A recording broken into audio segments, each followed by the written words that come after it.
We're going live, guys. Awesome.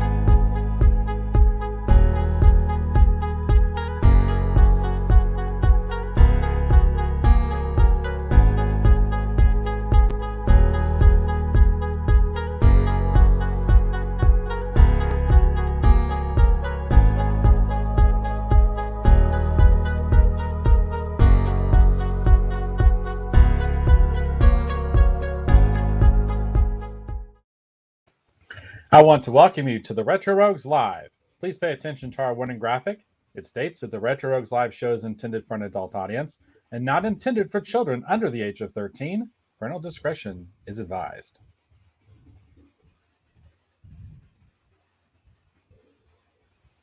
All right, so again, I want to welcome you. My apologies there. I was actually trying to catch up with the chat. We already got some people in the chat. All right.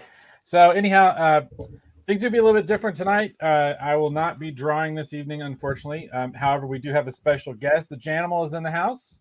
Hi, everybody. Yay! Yay. All right, so we're going to do just our usual kind of introduction. I'll just talk just briefly. Those of you who are familiar with the show already know that my name is Dave Beatty, and I'm one of your hosts for nearly the last 30 years. I've been a professional illustrator and graphic designer. Worked on a lot of fun things that some people have heard of, such as Batman Incorporated, Justice League of America, and even Superboy and the Legion of Superheroes. But enough about that. I'm going to welcome my co-host, and then we're going to talk about our special guest. Eric, please tell the folks, hopefully watching or listening at home, some of the fun things you have worked on as a creative professional. Yes, hello, everyone. I am Eric Alexander, also known as Bass God 14. That's Bass God 14, not Bass God. That's Bass God, like a bass guitar. And I am the Chief Financial Officer of Bad Bob Productions, which is a film production company located in Arizona. Currently, I am the executive producer on a film called Staycation, which has been filming on location in California and also around the world via Zoom. Very cool. Very cool. All right. So we want to welcome our special guest. This is the Janimal.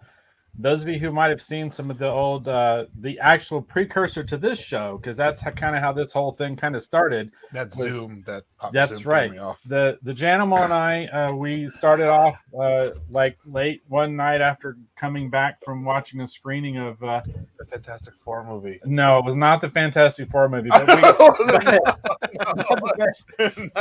my favorite part is you said "Welcome to the men's room," and it was actually not "Welcome to the men's group," because we met Joseph Culp that night. Actually, the original, the OG, as you said, live action Dr. Doom. And so we decided to film actually our reaction and talk, and that's what actually started at that time the in the studio retro retrospective show, which we did like 20-30 episodes of that. I forget. 2016 that it started. No, it was a while ago. It was a while ago. Yeah. And so that's kind of how I kind of caught the bug to enjoy, doing kind of YouTube shows and stuff and talking with people. And then the Janimal was my co-host for quite some time, and then he got busy with other things, and here we are now with but like shingles, I'm back. So, Janimal, please tell the folks, hopefully watching, listening home, a little bit about yourself. I am a Jersey tomato roasting in the Arizona sun. So I'm originally from New Jersey, from the East Coast. I've been in Arizona for 7 years. I am a father, husband, and a cat dad of 2. And I'm a cartoonist, drawer of things. I recently find myself in the career field of libraries. So today, actually, folks, you're catching me at a weird time in my life. I'm now going to be today's my last day at my library job for the city of. Do we talk about what we do for a living? Yes, okay. Of course you talk about what you do for a living. I was a teen librarian. That's right, young at heart. This Asian skin don't wrinkle. For 2 years at the city of Cottonwood for the Cottonwood Public Library, and I am now taking on a programming marketing position, which means big bucks, for the Sedona Public Library. So that's kind of cool. So I left one job on Thursday, started a new job on Monday, and in between we're doing a little gig and see how that goes. And then Oh, and then I'm on the Instagram, so if you do hashtag the Janimal Draws, you'll find some of my art. And I got bills, so I'm open for commissions. There you go. Very cool. This is a wobbly chair. This is very weird. It is very. We can switch out. No, it's if fine. You want if you're concerned about it. But yeah, the Janimal actually, for those of you who've been with the show for a while, the Janimal actually did the line art that I actually took and then did some inks and some color on that turned into the Skeletor shirt that we've talked about here on the show. So it's me. Yeah. So if you're thinking you haven't seen the Janimals artwork, if you've been watching the show for a little while, actually you probably have. So very cool. And then we do have a lot of people in the chat, Eric, if we want to say hi to some folks. Yeah, we've actually got a very active chat, both in Facebook and YouTube, which is rare. Usually it's mostly Facebook. So let me start somewhat at the beginning, so we make sure that we don't forget anybody here. Gap Stargate is in the house, so he says, Hi, "Hey, Gap. I'm at the chat. It's good to see you, Gap." He's coming to us from YouTube land. AZ Comic Stash, which I believe is AK Mott's, he is saying hello over there on YouTube as well. And we've got we had some new faces too. We've got Jacob Symbiote Barton, who I actually interact with quite a bit on Twitter. He's over there in the YouTube chat. He's saying hello, everyone, on this Thursday night. It's good to see you, Jacob. Hello. We appreciate it. Matthew Reed, who is often with us on Facebook, is in the house. He says, looking forward to the show. Hi. It's good to see you again, Matt. I think we missed you last week, which was it wasn't live anyway. It was a pre-recorded episode last week, but I was active in the chat and I did miss you. Also, Matt, if you have heard anything about our common friend, and he is our very common friend who had a surgery today, just let me know, because I haven't heard from him. And just for folks that don't know, someone near and dear to us, Dave and myself, has had surgery today, and I don't want to be putting his information out there unless he wants it. But Matthew's a good friend of his, so if you've heard anything, Matt, just let me know if you heard anything good or bad. Hollywood, of course, is in the house. Hollywood Jackson. He's coming to us from Facebook. Actually, Hollywood Jackson is on Facebook and he's on YouTube, so he's giving us love on both platforms right now. So he's in the house. He's got both barrels blazing, apparently. Exactly. Yeah, he's giving us views on two platforms. We appreciate that, Hollywood. we really do. And then we actually did have a comment there for the Janimal. And let me see if I can find it, because now the chat is going. It is moving at this point. Really cool. It's very fascinating to watch all this just happen. Like, look, things are moving over here, and things are going up and down over there. There's things. Yeah, it's interesting. Well, usually it's all dominated by Facebook as far as the live chat goes. But AZ Comic Stash, which is Mott's, he says, "Hey Hollywood, it's Mott's," and he had said he said a comment to you, Janimal, and I can't find it. He was saying like "good job" or something like that. I'm sorry I can't find it. I thank you for that, loyal followers. All right. And then of course Hollywood has his usual draw the Picardinator. We always have to bring up the Picardinator here on the show. So that's, as everyone knows, that is what this show always needs. That's what he wants to see. Yeah. He wants to see you draw the Picardinator. Hollywood, there's no drawing tonight because we do have a special guest, obviously, who's in the studio. Come by and see us tomorrow. And I do want to mention, I did want to mention that it's neat because as Dave was talking about, like the history of the show and quote unquote like sister shows, in the studio show that Dave used to do with Janimal, it was literally in the studio. They would do it. They would do it pre-recorded together, right? And then they would send it out. So the tradition continues because they're still together in studio, as opposed to Janimal coming on virtually like I am or something like that. So I think that's kind of fun. That's kind of cool. But you guys should talk about literally while you're together right now about the adventure you're going to be doing this weekend. Well, we're going to Vegas and we're eloping. It's been a long time.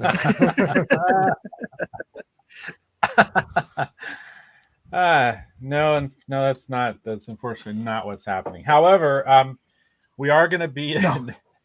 You said it's PG-13. It's 13 and up, so they got to deal with that. Yeah, it's 13 and up. Yeah, okay. It's all good. It's all good. Anything can happen on the internet now.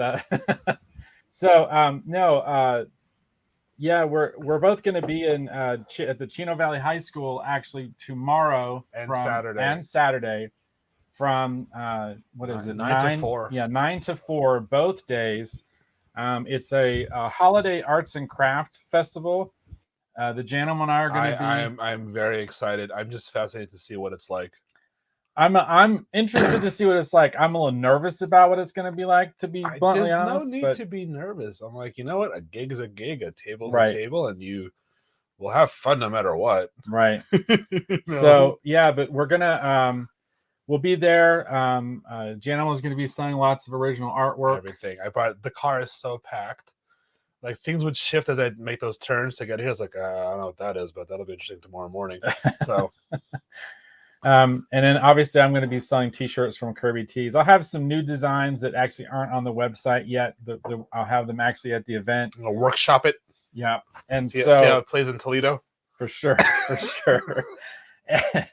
And no, we're going to just kind of see how the event goes. I am going to have original comic art pages actually there with me too. Nice. I will have sketches there with me as well. If for some reason, if somebody decides to make the long journey from the Phoenix area up to Chino, the weather's beautiful this time of year. The snow is just fall. No, it hasn't. But no, it's no snow. Although that reminds me of home movies because I was rewatching the Bye Bye Greasy episode this morning. So it's a what is it? Okay. Anyhow, before I digress, this is water, by the way. Yes, unfortunately, it is water. It's good though. Right.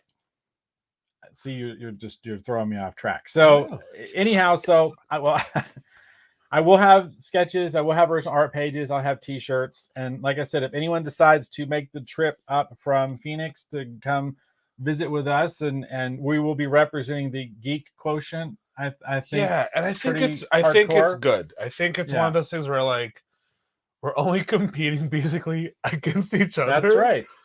It's like if you want some homemade jam, it's Helen's on like the third row. But if you want a drawing of jam, here. Right. That's exactly right. Yeah. So it should be interesting. We'll see how it goes. But yeah, we're going to be doing that again Friday, tomorrow, starting at 9 a.m. to 4 p.m. And then we will. Oh, look. Eric's even got information up here. Thank you, Eric. And then, 11 o'clock, they're going to have Santa. Yep, 11 o'clock to 3, I think. Fuck that, man. Just come see us. I can say naughty words, right? You can. Okay, I'm just saying because I've had like 3 sips of water right now, and the shirt's coming off. But this is the event, right? The Jingle Bash, largest arts and craft fair, it's not the BOGO 50% off, Eric. Yeah, it's the Jingle Bash. It's nice. It says like the largest like craft event in the state or the county. This area. Yeah, this area. Whatever, the state too. I mean, it's the internet. You can make stuff up. It's fine. But I mean, the name is kind of cool. It's like, okay, like I like this. So yeah, it's fun. I'm putting that link in the chat, everybody. So that's not spam. Nice. I'm putting that in there. So folks, if you're in the area, or a lot of us also, who live in the Phoenix metro area, that's not a bad trip. I can say that because I've been in that area many times. That's not a bad trip at all. So if you're in the Prescott metro area, if you're in the Phoenix metro area, fun event that you might want to be checking out. Quick to AZ Comic Stash. Between the two of us, who do you think will probably be dressing up in a festive outfit 2 days in a row? There you go. Yeah. That would be this man right here. You can see. You can either see it live or see it on my Instagram. The Janimal Draws, all one word. But yeah, it was the best $20 I spent at Walmart to make this happen. Yes. Oh, goodness. Matthew Reed says, "You guys got me rolling." So already. And Gap makes the point that water and vodka, it all looks the same, doesn't it? That's true. That's true. That the meme about if you blow on your whiskey and on your Zoom call, it looks like your coffee's hot. I was like, that's cool. Well, technically, I was working with teens, so I probably shouldn't have been doing that. But yeah, that's fine. No, I never did. And really, I don't work there anymore, so whatever. But no, I'm just kidding. So. Well, Asia's also in the house, and she says, bring a cooler full of food and your best road trip food and your playlist. So I know I she have lives a over Don in the Grisham Phoenix audio metro book. area. So Oh, you meant good if you're plan. going up. Okay, because I was like, Yeah. Right. She lives closer to me, so in the Gotcha. Phoenix metro area. So yeah, they said there's absolutely, gonna be Aisha. food there. I'm thinking cheese curds and like a waffle cone or something. Well, there's supposed to be, I think, a food truck. Like Of a some food truck. I think it's a food truck. I don't think it's multiple, but I think there's at least I one know. food truck. You'd think the Jingle Bash would have like multiple food trucks. You Like, would think so. it's an You event would that think so. calls all day for food trucks. Right. I mean, they should have like several. Like, Yeah, and you have to go like you have the Mexican food truck, you have the food truck that serves like all the basic American foods, and then you need like the wild card food truck. It's like we've got sushi from a truck. You should totally have it because it's a landlocked state. You know, like it makes perfect sense at this point. Like, why not? Like the best sushis I've ever had here in Arizona, Safeway. There you go. there you go. And And hi, Asia. oh yeah. No, yeah. So it'll be interesting. We'll see how the event goes. It's we've got a pretty good spot. You just come in the door, Yeah, you turn around the corner, and we're right there. So, and I like that. I like that if it's probably in the high school gym. Yeah. So that's kind of cool. Yeah, like good for the high school. I mean, it's probably a fundraiser for them or something. It's got to be a fundraiser. Actually, it's the Lions. It's It's like a the Lions Club thing. Okay. Yeah. So you've got Panthro, you've got Lino, you've got guitar up in there, like in a little Santa outfit. I'm there. James. Oh, It's James. I'm Hi, sorry. James. It's just like you. Yep, James Thompson. James Thompson is in the house. He's saying hi to everybody. It's all magic to me right now. Like they're like trapped in there and they're talking to us. Yeah. Nice. Yeah. That's why I told you. I've been telling you, come on the show. So yeah, I'm glad I'm here. We're all fancy now. Yeah, this is all Eric's doing. This is great. Yeah. So oddly enough, just because it's a shameless plug, the Colorado Public Library got a media room. So they're slowly getting it ready to roll out. But like, you can record a podcast, and you can like if someone wants to do that for like their business or whatnot, you can go to the library. It's free. Oh, okay. Cool. It was a very expensive room. I was like, I'm gonna keep that thing locked because that thing is easily like 3 paychecks. Wow. I was like, I'm not touching that. Right. So but I don't. Cool. But That's pretty cool that they have that though. That's neat. Well, the library does an awful lot. That's the thing, and they keep expanding and doing more and more. Not just books. That's right. And a lot of people don't realize that. And to be honest with you, I only know that because I've been hanging out with the Janimal. Some libraries have even their own ComicCon. That's right. Some libraries do have their own ComicCon, and that's also because of this man sitting here as well. So that's very true. Perhaps if all you loyal viewers happen to come up to the Verde Valley March 26, 2022 at the Cottonwood Public Library's Verde Valley Comic Expo. And in that room, it's still 2020, a normal, not weird 2020. We have the shirts that say 2020 on them, and we're like, we're using them. We paid for them. they've been sitting in a box in like the youth service break room for 2 years. And I'm like, hey, as far as it's still 2020 and nothing was weird. What bat? That's not a bat. That's just a bird. Yeah, it's funny you bring that up because one of the things that I wanted to talk about, and I thought that's kind of a good segue into it, was the Comic-Con special edition, the quote-unquote return of San Diego Comic-Con that happened this last weekend. What was it like the full thing? That's the thing. It's the special edition, so it wasn't like a full. In fact, actually, I have a to give you a little bit of perspective. You've been to San Diego Comic-Con, right, Janimal?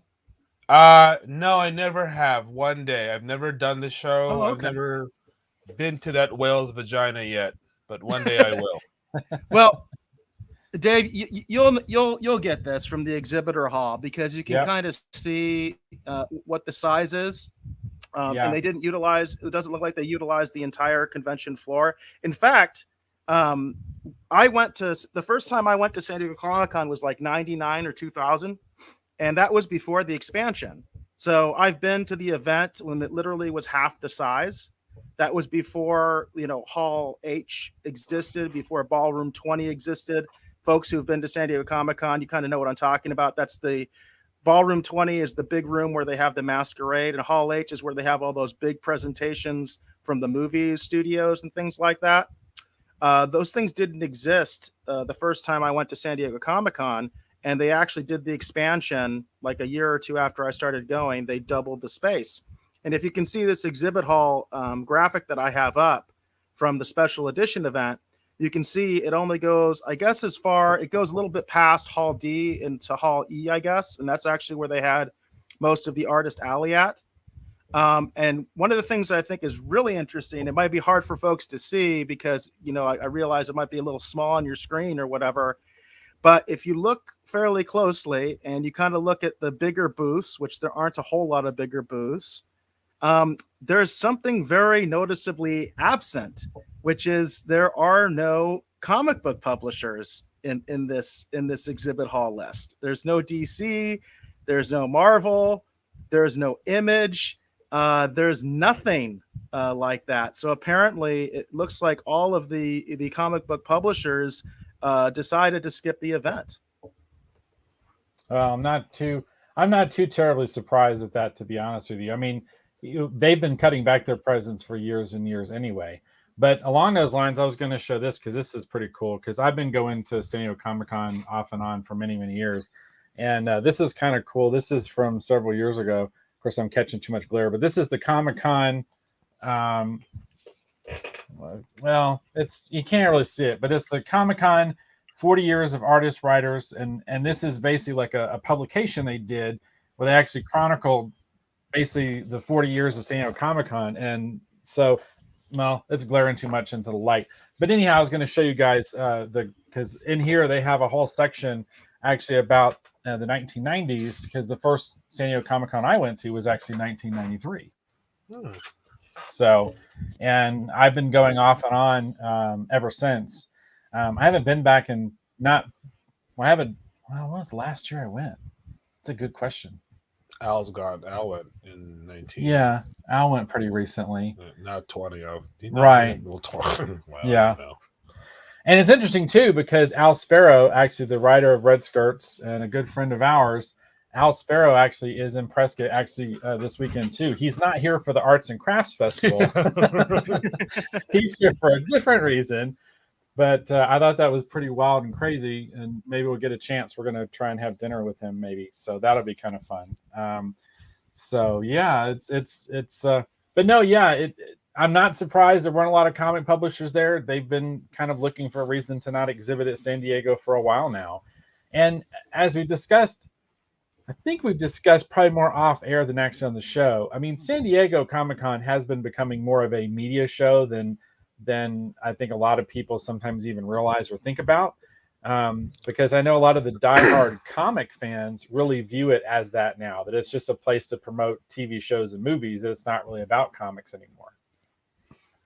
I mean, the interesting thing in that though in that regard is that as far as special edition goes, the only thing that I saw was they were promoting that show La Brea from NBC. Why? And then they were also promoting Peacemaker.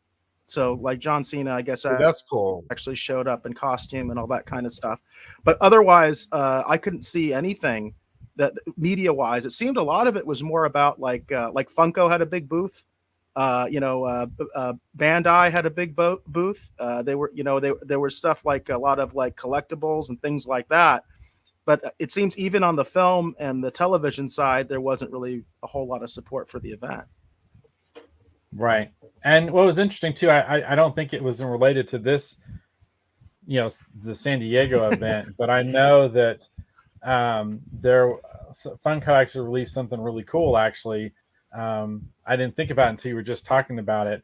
Did you see, Eric, that they released, and you as well, Jan? Did y'all see the Superman the movie, Chris Reeves Superman and Lois Lane flying Funko Pops they released? See, I'm not. No, I didn't. I'm not on that rabbit hole, man. Like, I'm already started. I know. I don't want to say it, but I'm like 1, 2, 3, 4, 5, 6. I'm like, they're fun, and some of them are great, but I'm like, I don't have the shelf space Well, and at home or at work. and the Funkos I've done here, I mean, I'm pretty much done. I think there's only like I want to get I still need to get a Arnold Mr. Freeze Funko Pop. Does that exist? It does. There's a Mr. Ah, Freeze there you Funko go. Pop of Arnold. Everybody chill. So I need to get one of those. I need to get the Jim Carrey Riddler one still. They have one of that too. They have it. Yeah, they sure do. You like the They jacket, have everything in Funko. Jogging at night, Funko has like every single license on the planet. It's kind of ridiculous. Yeah. But Janimal, Janimal, I thought you were kind of you were hitting on what Gap is saying here. You see his little comment about La Brea. Oh, La Brea. Dude, I tried, and I was like, no. So, thank the world for a DVR, and I'll get home and I'll try to watch my shows, but there's always so much stuff going on that I don't watch anything new. I just end up my safety zone is Deep Space Nine.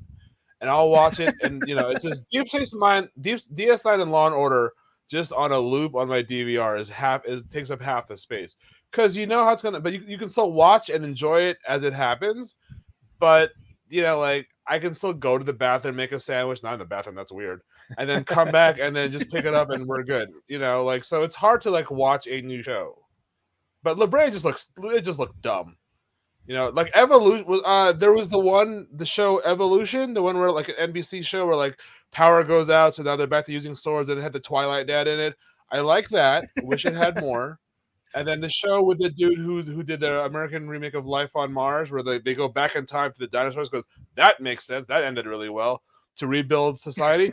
I thought that was cool. And I wanted, and even Alcatraz, the one with freaking Hurley and Hurley, and that was a good show on Fox. But then, it was crappy timing for when they came out. I'm like, let me see that. Let me see New Amsterdam with the dude who fucked his sister on Game of Thrones. Like, that was a good show. And then it ended, and then it came back, but it's a doctor show. I was like, this does not make any sense to me anymore. So yeah, La Brea sucks. I'm not gonna give it my 2 cents.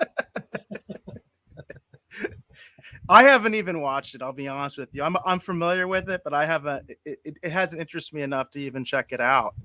AZ Comic Stash, he asked, was Hasbro or Mattel there? According to that exhibitor hall map I just showed, no. Really? If they had such a small presence, they don't even show up as a featured a featured booth. So a lot of people skip the event. Again, it was called the special edition or whatever. So it's not meant to be like the full blown San Diego Comic-Con. I did see some videos from folks that attended, and it was interesting to see the hallway, and the stairwells just be almost empty, which you don't see if you go to San Diego Comic-Con, the regular one. Like, were they limiting attendance? Like, were they limiting attendance like by the hour? I believe they did. They did limit attendance. But one of the things that they were talking about was that like for the first time ever, you could actually walk up and buy a ticket. Like, usually the tickets are all sold out before you can even show up at the event. And people were actually showing up day of, and they were able to buy tickets. So even with the limited attendance, it was still very easy, and it was still, kind of, for San Diego Comic-Con especially, it was empty. Yeah. See, that one's still glaring. I still can't get it to work. This comes from an angle. Yeah, it's still not. I was trying to show it, but this is the souvenir program actually from the first San Diego Comic-Con I was at in 1993. But it's a very ad for profit. Ad for profit on the back there. Oh, there you go. San Diego Comic-Con Convention 1993. It's got Frank Miller artwork. It's like a car, kind of a Sin City thing, but it's color. So there you go. That's the first time I went. Was that when his art was still good? Yeah. Yeah, that's before. Yeah. Oh, so he could draw. Yeah, this is before the last version of Batman that he did. He just phoned it in. He's like, "Oh, you got to buy it because my name's on it. Just give me my percentage." They said he was trying to do something. I'm not going to beat up Frank Miller on tonight's show, but I understand what you're saying. I'll beat up Frank Miller on tonight's show. Matthew Reed liked it. Matthew Reed liked it. He thought the cover was good. Gap was mentioned. He says anything sci-fi that's good at NBC gets canceled quick, and I think that's generally the truth. I think they don't like genre, like they'll do it, they'll play around with it every once in a while, but I don't think they're committed to it. We have that discussion on this show all the time about studios and suits and who really likes genre, who doesn't, who supports it, who doesn't. And I would say NBC doesn't support all that much. What's the network, Eric, that you think is actually like gets sci-fi as like for their content? I mean, sure, heck, it's not the CW right now. The CW is just killing me. Like Flash sucks. Like my son is trash talking. Go, didn't Barry lose his powers last season and get it back 5 episodes in? Like when my 12-year-olds are going, no, this is stupid, but we watch it just to keep the numbers up, just at least show that it has a life on it. Well, but it's kind of funny because if you're just talking about genre, not specifically sci-fi, but like superhero would be considered a genre. CW obviously does more than anybody else. I mean, they wouldn't have a network. I mean, they've got Archie. I mean, they've got an Archie show. You know what I mean? They've got all sorts of crazy, weird stuff. But the thing that CW doesn't have is ratings. They don't have. Their ratings are terrible. Yeah. So I don't know. Although NBC did Sequest for like 5 years with Roy Scheider. That was a long time ago. That's a long. That was a good show. It was a good show. Yeah, I used to watch that. I used to watch that. It was a good show. Quantum. But you go back far. I mean, you go back far enough. I mean, yeah, Quantum Leap. I mean, but these are older shows. Matlock.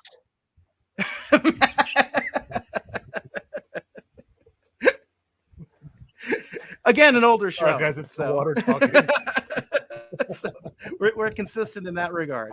I haven't seen much of a good commitment from them lately, and I think Gap's point is well made that they will introduce a premise like Revolution or Heroes, and then it seems like after a while they just drop it like a lead balloon. You know what I mean? Yeah. So they don't stand by it. But that's kind of the way it is in television in general. You could use Netflix as a good example of that too. Netflix is notorious for a show coming out for one season that they don't quite get the numbers they want, and then it's gone, right? And fans are like, "What?" Yeah. So happens all the time. Let's see here. So I wanted to talk about the Robotech stuff that they came out with, because that was actually a request from someone in the Rogues Gallery. They had sent this article to me because Robotech, Harmony Gold, who owns the license for Robotech in North America, or at least the United States, they had a presence at the ComicCon special edition event. So this is actually from ComicCon.com. This article says, ComicCon Special Edition 2021, Robotech Games, Collectibles, and Comics. And we have talked about Robotech a little bit on this show in the past. It says, last summer, we received a large amount of news regarding the Robotech franchise at Comic-Con at home. So when the San Diego-based convention held their first in-person show in a while at Comic-Con Special Edition, it was no surprise that the property would have a panel. Even in the several months between events, there were plenty of new announcements. The biggest news revealed, even though it occurred last spring, was the amicable resolution between Harmony Gold, Big West, and Studio New over the rights to the Robotech franchise. That is something we've covered on the show, by the way. The landmark agreement immediately permits worldwide distribution of most of the Macross films and television sequels worldwide, and also confirms that Big West will not oppose the Japanese release of an anticipated upcoming live-action Robotech film. The agreement also recognizes Harmony Gold's longstanding exclusive license with Tatsunoko for the use of the 41 Macross characters and mecha in the Robotech television series and related merchandise throughout the world, excluding Japan. So I didn't realize they actually have a worldwide license outside of Japan. I thought it was just North America. Moving forward, both parties will cooperate on distribution regarding future Macross and Robotech projects for the benefit of both franchises. The agreement removes some of the complications for the release of the long in development live action Robotech film. And it says, speaking of the film, there has been no real progress to report, partially because of the pandemic. On the games front, Robotech Homefronts is an expansion book to supplement the Robotech the Macross Saga RPG universe. By the way, that is the main RPG I was into as a kid, was Robotech, if you can believe that. I was actually very into the Robotech role-playing game. It says it will expand the Masters, ASC, UEF, and the Invid stories, and it will come out in 2022. Also currently available is Robotech the Macross Saga HD edition for Nintendo Switch, which I believe is what this screen capture is over here. That's an actual cool Robotech video game, which I wasn't even aware of. And I'm a big Robotech fan. I didn't even know there was such a thing. I had no idea. And then it says for toys, Kids Concept will have a Rick Hunter variant in his civilian flight suit. They also announced a new licenses agreement with high-end collectible company 3-0, though there have been no new product news yet. And that does look like a pretty cool Rick Hunter there, I would say. And there's also some comic book news. It says fans of the comics from Titan. Yeah. Oh, sorry, guys. There's a bit of a delay. So sometimes when you start talking, I don't even realize you're talking. There's just a little bit of a delay on my end.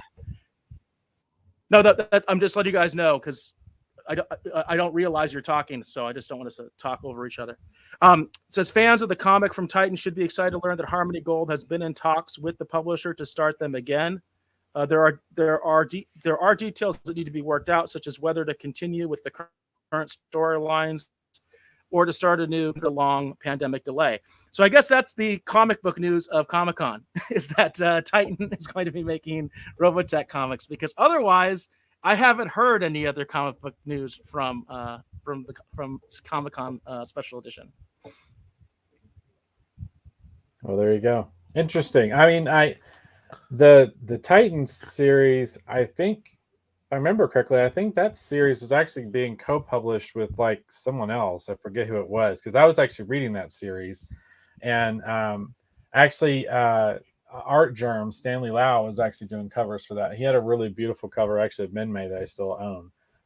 Yeah, I think we have that.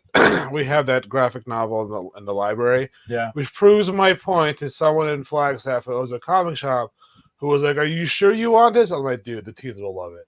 there you go. So once this comes out, then it'll be popular again. So yeah, see, I read the tea leaves. I understood the assignment, as the kids say. I'm so old. But I do think it's kind of strange that that the comic book publishers wouldn't support this event. You know, that they wouldn't have some sort of presence. I mean, I realize the comic book industry is kind of not in the best place right now, but still, you would think that this would be a golden opportunity, because they didn't have to compete with the television studios. They didn't have to compete with the movie studios this year. They could have just gone in. I mean, if DC had their booth, the infamous, DC booth at San Diego Comic-Con, they would have owned the show. You know what I mean? All the news coming out would be DC related.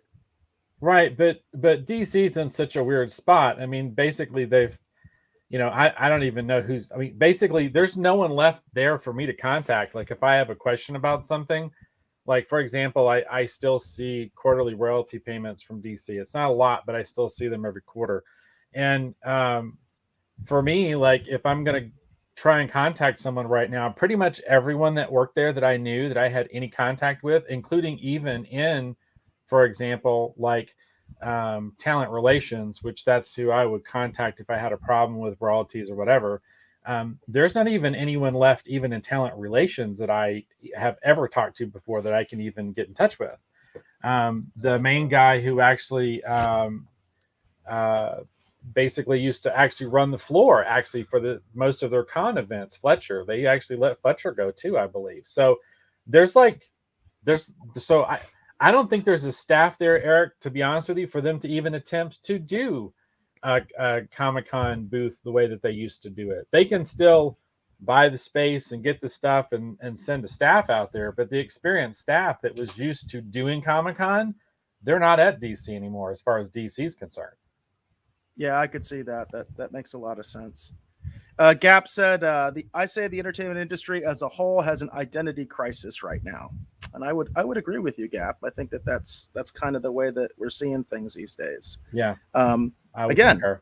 how are none of the major comic book publishers at Comic-Con? I mean, and I just think they lost a golden opportunity there. There was one But did thing. they have a lot of Go ahead, Janimal. Eric? Did they have a lot of indie publishers though? From what I could tell, no. I followed on Instagram who went out. I mean, a lot of artists went. I mean, they had a large artist alley. Like if you, I'll bring up the image again of the floor. So, like if you look at the floor image here, you can see that there is a large artist alley section at the end there. They also did have a small press pavilion as well. That's sort of like if you kind of look at the top, kind of near the middle, off to the side a little bit, there is a small press pavilion. They did have tables, so, in addition to booths, but you can see the artist alley, which is over here at the end at Hall E. It's a pretty big section. So they did have artists there. It's just like the publishers didn't show up. Is that the blue area? Yeah, the blue area at the end. Yeah. Like if you're looking straight at the image and you're left, right at the end, that's Hall E, and you can see that's the artist alley area. Okay. So they did have. So there was an artist present, and if you kind of look more towards the other side on the top, you'll see the small press pavilion. So there was a small press area, but what you don't see is there's no Image, there's no Dark Horse, there's no DC, there's no Marvel. I mean, if they had any presence there at all, it was just a standard booth, and it didn't even warrant a notation on this map. So right. And so I just think that's kind of crazy because, again, I think it's kind of like they had a golden opportunity to kind of finally be the stars again of a show like this. And who are they really competing with at this point? Really no one. I mean, personal events are starting up a little bit now, but it's not necessarily 100% common. Right. So a lot of people are still waiting till next year, like the Phoenix Comic-Con, which is what Phoenix Fan Fusion. They're waiting until next year. Game On Expo, that's our big local gaming convention. They're waiting until next year. So there isn't like a whole lot of competition. And San Diego is like number one, certainly number one in North America. In terms of branding and all that stuff. There's that certain prestige factor of the fact that you were at San Diego Comic-Con, right? And this seems like it was a golden opportunity that they kind of missed. Yeah, but you know what though? If I'm small press, or if I'm just an artist, then great, because then I should at least clean up and get some work out there. And like when the world got weird in middle of 2020, there was tons of people who had all this convention money sitting in their wallet, burning a hole. So now, if you were a smart independent artist and knew your social media and knew the word hashtag claim in comments and worked your social media hard because you were stuck home for a month, you could have done well. Some of us did well, and it was better than doing any show, because you just did it from the comfort of your own home. But now that things are coming back, people aren't all that pent up money they had, it's gone. They spent it in 2020. So 2021, they're like, well, I might want to spend it. I also have groceries and I like gas in my car. So it's just a matter of, it stinks that the big shows aren't fully coming back, or if they are, it's maybe not what people want. So then, you should focus, if you're an artist, go find the smaller events, the local events. Like the Jingle Bash tomorrow on Saturday. There you go. Your fix. There you go. It's a great move, especially like, again, when your competition is your mentor and friend. We're good. There you go. So I think, but most artists, or just even the indie artists, or just the local in town artists, don't get that. It benefits me, but I would want you would think that it would just go out. If it's logical for you to go table, what the heck. I don't know where I was going with that, but it's really good water you have. All right. Well, there No. you go. I do actually hear where you're coming from, Janimal. I was more looking at the big publishers and why they weren't kind of like busting the show open when they had an opportunity to. Mott's mentions, for instance, that nothing to promote. Well, Mott's mentions Pac-Man had a large booth. When's the last time Pac-Man came out with anything new? They did have a large booth. I saw the pictures. That was like the DC booth for this event. It was a Pac-Man booth. Wow. Like Pac-Man? Pac-Man. They had a big Like, Pac-Man booth. I saw pictures of it. It was actually quite impressive.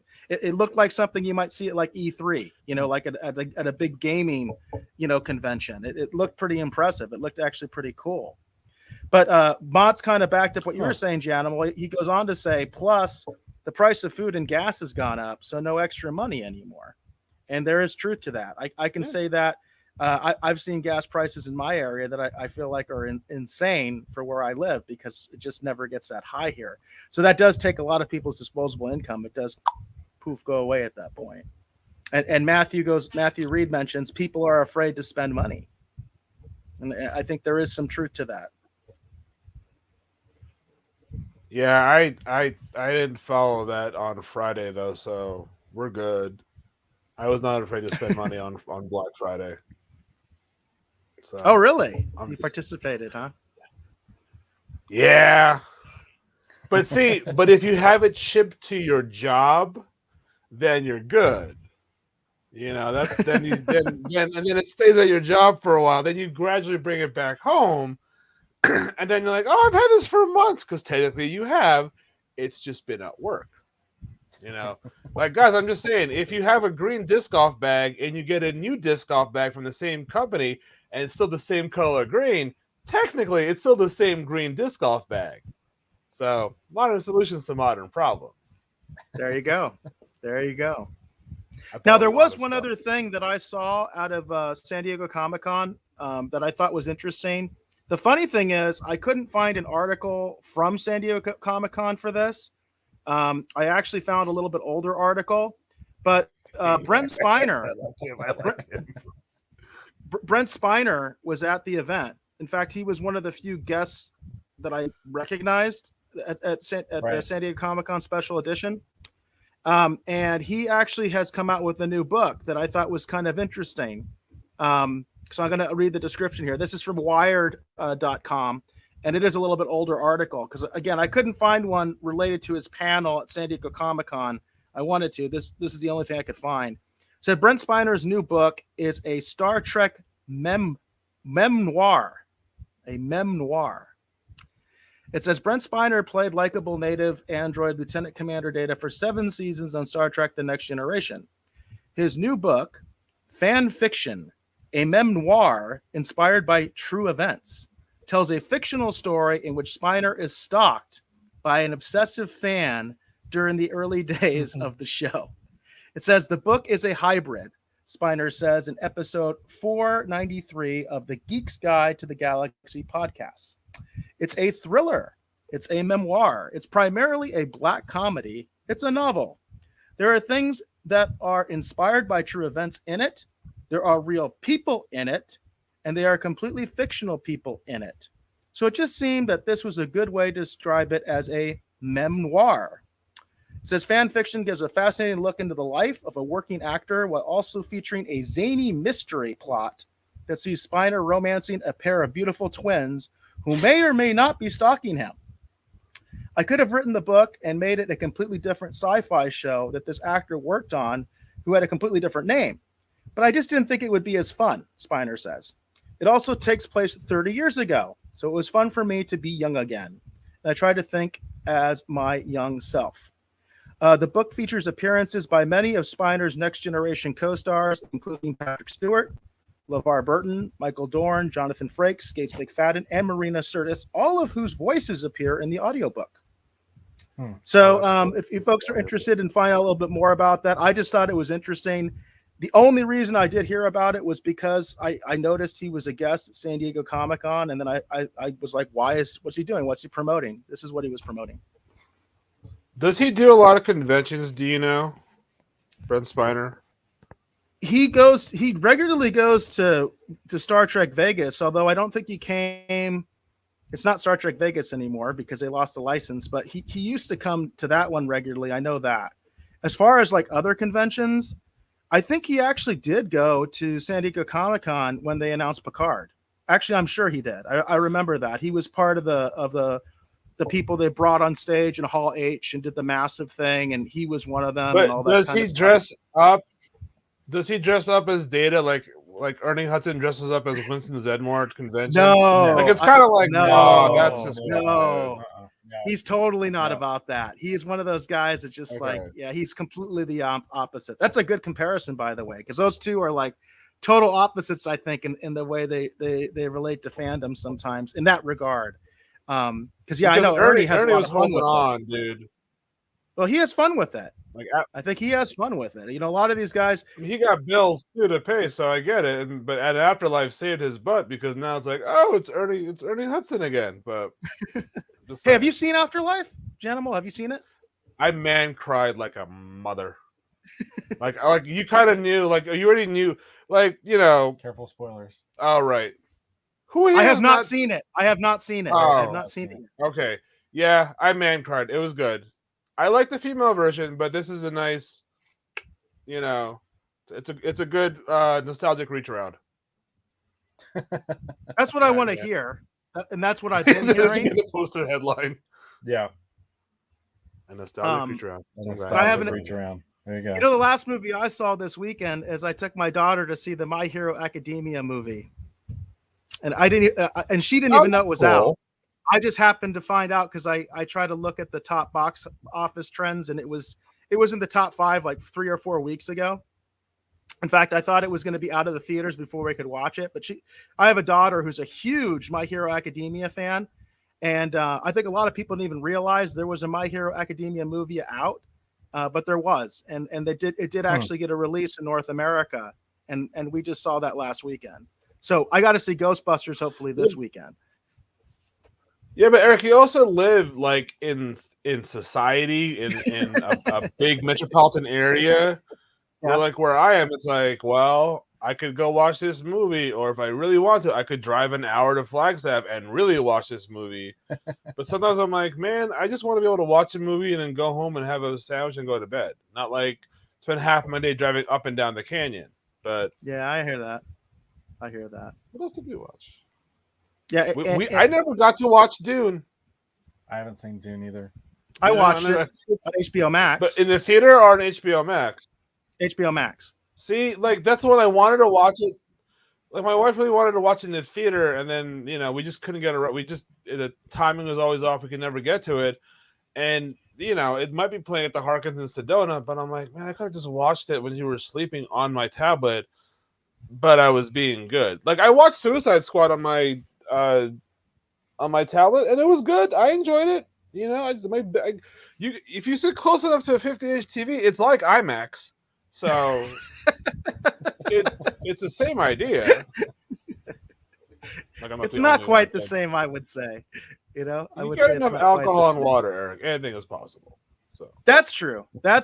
I can relate to that. That does change your perspective. So literally that will change your perspective. The only problem is then I don't remember the movie, and you know what I mean. Yeah, and I don't remember. Really weird, I'm just like dreams about a butthole. I start running around saying how great that movie was, and how wonderful it was, but then I don't remember anything about the movie. So did you watch Free Guy? Which one? Did you watch Free Guy with Deadpool? No, I haven't seen Free Guy. That's a good one. Like we saw it up in Flag in the big theater. I'm like, okay, these are nice seats. I had a hummus plate while I watched it. I'm like, this is pretty bougie. I like this. And I kind of got the references. I was like, all right, he's a character that doesn't really count. That's just a background guy. But it was a good movie. And I debate buying it. Like, do I buy it now? Do I not buy it now? Is that Matt? Yeah. Oh, thanks. I think you made a new friend. Yeah, that was a good. Even like Jungle Cruise was a good movie. I think I did. Yes. I'm on the Instagram, Matthew. I'm on the Instagram. But yeah, like we've been watching movies lately on the regular in the theaters. So I'm like, yeah, it's fine. you know. Right. Mott says you're a funny guys, guy. it is Jan, like the month, or the Brady child, or for those of you who are old, Jan Michael Vincent from the show Airwolf. That's who I'm named after. Really? So if you know what Airwolf is, we should all see our doctor soon for a colonoscopy. Oh, There you go. Thanks. I'm here for you. I do know what Airwolf is, and I used to love that show as a kid. I absolutely love that show as a kid.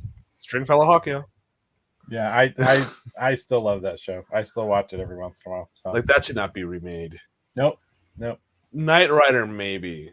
I mean, and Archangel was totally. They did remake Knight Rider, didn't they? Yeah, didn't they do a Knight Rider remake already? Didn't that already happen? But it was like early 90s. So, nah, you know. Right, yes, exactly.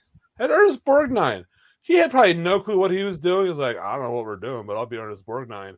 And it was a hit. And yeah, that was Nick Fury. Nick Fury, it was like reverse Nick Fury. Archangel was totally supposed to be Nick Fury.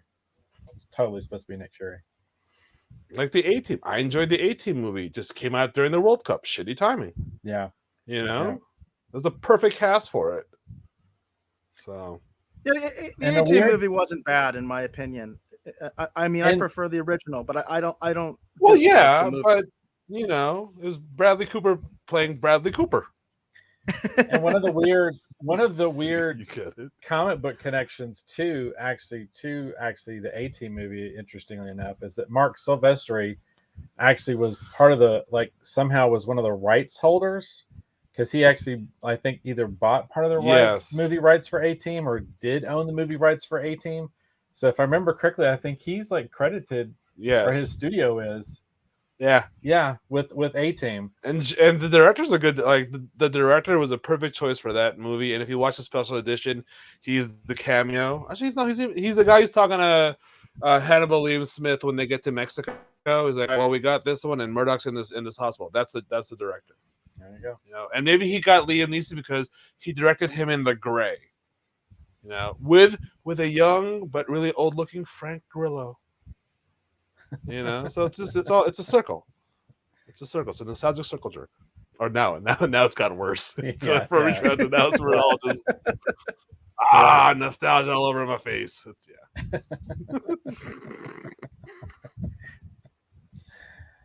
All right, so there you go. By the way, Jana, regarding your comment earlier, I think about a certain medical procedure. Gap said, "What's Airwolf and who is Ernest Borgnine?" So yeah, he's trying to say he's all good. Painful. He doesn't need to get checked out. So I had a kid when one of my library kids asked me, "So when Star Trek was on, when Captain Kirk's Star Trek was on TV, did you watch it?" I'm like, Melanie, I'm the same age as your mom. So I just like, God bless the innocence of youth. Like the best part, dude, Eric, I got the library. I told we should have Mad Magazine. So I was donating all my old Mad magazines, and I bought a bunch of like 90s Mad magazines, and they're up there. And I just think it's funny because those kids have no idea what's in there. They're like, who is this? So like there was a wrestling issue. I'm like, you have no idea who Andre the Giant is. Like, it's great. Oh, they don't know who Andre the Giant is? Wait, what? They know who Andre the Giant is from. They know who Andre the Giant is from the Rock Princess show. Bride, maybe, if that. No, from the Rock. Oh, the Rock. The Rock has that show where the Young Rock or whatever. Oh, Young Rock. Yeah, but I mean, is that even on? Like, I wanted to watch it. But I can't even find it anymore. Like, is it on Peacock? I'm like, I don't want another app I got to download just to watch a TV show. But the point is, I don't even watch that show, but I know about that scene where he's a kid and he's talking to Andre the Giant. Like that actually like trended somewhere. Like I found it through Twitter or something like that. So I know the kids know about that.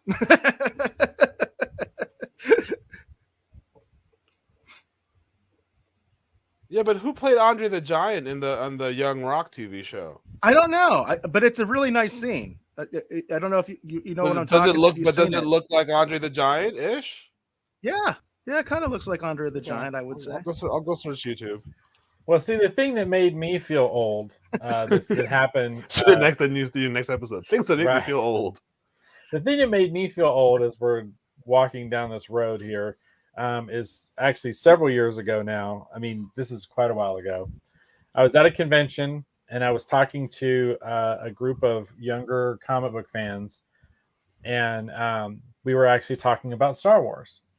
And we were talking in such a way that I thought we were all kind of on the same page. No. And then as they continued to talk, I realized that they were actually talking about the prequels. That's awesome. And I was talking about the original original trilogy. And that because there's enough commonality between the two, that I didn't immediately know what they were talking about, and they didn't immediately understand what I was talking about. And then I was like, "Oh, you guys are talking about the prequels." And they're like, "Oh yeah." I was like, "Have you guys seen the original ones?" And they said, "No, we hadn't seen the original ones." So that literally, we're having a conversation about our love of Star Wars, and for them, Star Wars is the prequels. So much so that they haven't even to go back and watch the original trilogy. They're like, this is the highest. Star Wars. This is good. Nothing can top better than that. So, that was the moment where I went, wow, this is the first time that I feel really, really old. That was the moment, and I was like, fuck, I guess I'm getting older. So there you go. God rest his soul. See, before I took my kids to see The Force Awakens, I forced them to watch all the other stuff first. You know, so I think that's just an example of bad parenting. Like in my case, it's like, hey, we're going to go see The Force Awakens, but you're going to have to watch the prequels and you're going to have to watch the original trilogy first. Then we'll go watch The Force Awakens, you know? So that was just bad parenting right there, Dave. I think that's just a classic example of that. Hey, Gap has a question for you for the Janimal. He said, did you grow up during the 8-track tape era? I just learned what that was. No, I'm 79, but I'm a child of the 80s, so I was all about cassette tapes, and I was all about soundtrack cassette tapes. I was all about soundtracks, like Rain Man, Karate Kid 2, you know, Live and Die in LA sound. I was about soundtracks. And I'm sad that I threw them away because I just got a CD player, and I still like CDs, that has a cassette player. And I'm like, man, if I had my Rain Man cassette tape, I've been all over that. Like Ghostbusters 2, you know, some Bobby Brown. Yeah, it's on. It's on. And I know Gap comes on the show quite a bit to comment, but you know, obviously you guys haven't talked to each other before. He says, I'm just pulling y'all's leg. I know who Ernest Borgnine is and Airwolf, and he's just having a little fun because he just Googled it. No, because he just Googled it. Actually, Gap does his own content now on his YouTube, and folks, if you want to check out what he's been doing a lot of cool stuff as he's been charging up his YouTube to start doing more content. So Gap, feel free to share your link, by the way, if you want to, as far as what you've been doing on Twitter and on YouTube as well. He does a lot of unboxings. He actually has a lot of cool, like, classic BSG stuff and all sorts of neat stuff that I've been tracking him on Twitter. But he has a lot of cool stuff he's been doing as far as content wise on his channel as well. And then Hollywood does a lot of great stuff too. He's been releasing a lot of music, and he actually had a video he released actually a couple days ago. It's pretty funny, and it's Beavis from I think it's really bad. I can't remember who's Beavis and who's Butthead. Who's the one with blonde hair? That's Beavis. That's Beavis. Okay, because that's I had a classmate in high school who looked like that, and smart man that he played into it. You know, so didn't get him beat up, but yeah, he could also lick his own nipple. All right, there you go. And so anyhow, before I misspoke, because I thought it was Beavis, but it's been a while. But Hollywood had a cool video where actually Beavis is actually walking through while he's actually taping his show or whatever, and it was actually pretty funny and pretty cool. So definitely check out what Hollywood's got going. And then I hear that Asia and Eric Brown, they're doing the Cosmic Cafe show, and they posted actually that they had, what was it, like over 3,000 downloads or something of a recent episode. So definitely check out cool. Cosmic Cafe show as well. So my problem is that I want it, like, 2 jobs ago, I just sat at a desk all day and just worked on the computer, so I could put on a podcast and just like zone out and get through my workday. But now, like my old job and new job, I'm not chained to a desk. Like I'm like working and I'm running around, so I can't be like, oh, hold on, I can't talk to you. I'm listening to a podcast. So that's my problem. And then usually when I drive home, I'm an audiobook guy. Right. So like that's where I consume my content. And then when I get home, then it's like I draw, but then I play movies while I draw. So, but I'll try more because this is nice. So that makes This is a sense. fun That time. makes sense. Jacob had an interesting story. He said, I met Andre the Giant a very long time ago. I was shocked his hands and my hand, I was shocked saying his hand disappeared in Andre's hand. His hand was huge. When I was talking to him, he was very polite and called me boss, but it sounded like Hoss. So, of course, Andre had a very thick French accent.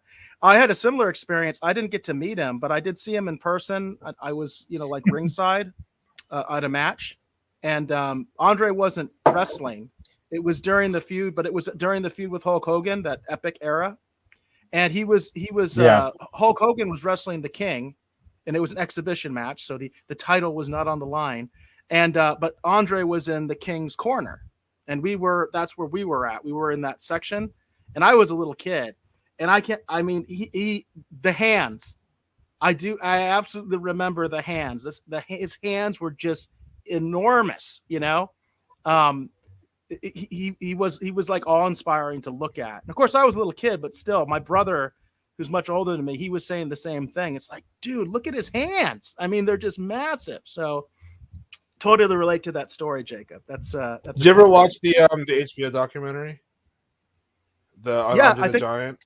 Yeah, the one with Vince McMahon, where Vince McMahon is talking about the one. Yeah, like they interview everybody, but it's such a good documentary. Like worth. Yeah, like you can just watch it and then you can just listen to it and do stuff. It's just a great documentary. Well, and for those wrestling fans in the audience, if you actually go through the audio version of our show here, if you actually go far enough back when it was Rogues Radio, there actually is an interview with Jerry the King Lawler for those people who are wrestling fans. Yeah. So yeah, that's Jerry sweet. the King Lawler actually. Yeah. I didn't know that. Actually, I didn't know that. Yeah. That's pretty cool. Yeah. And but no, Jerry the King Lawler draws art. He's like a big comic book fan. He actually owns a replica of the 66 Batmobile.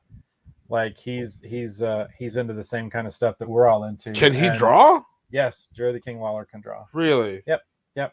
And, did you know Kevin Nealon from SNL is a good character? He does, yeah. Blew my mind when I found that out. I didn't know that. It's surprising Kevin how many Nealon? people who. Yeah. So yeah. But yeah, for those people curious, go far enough back again in our show, the audio version of the show, like on Spotify or whatever. You go enough episodes back. I forget which episode it is. It's an early episode, but yeah, we actually had Jerry the King Lawler on the show.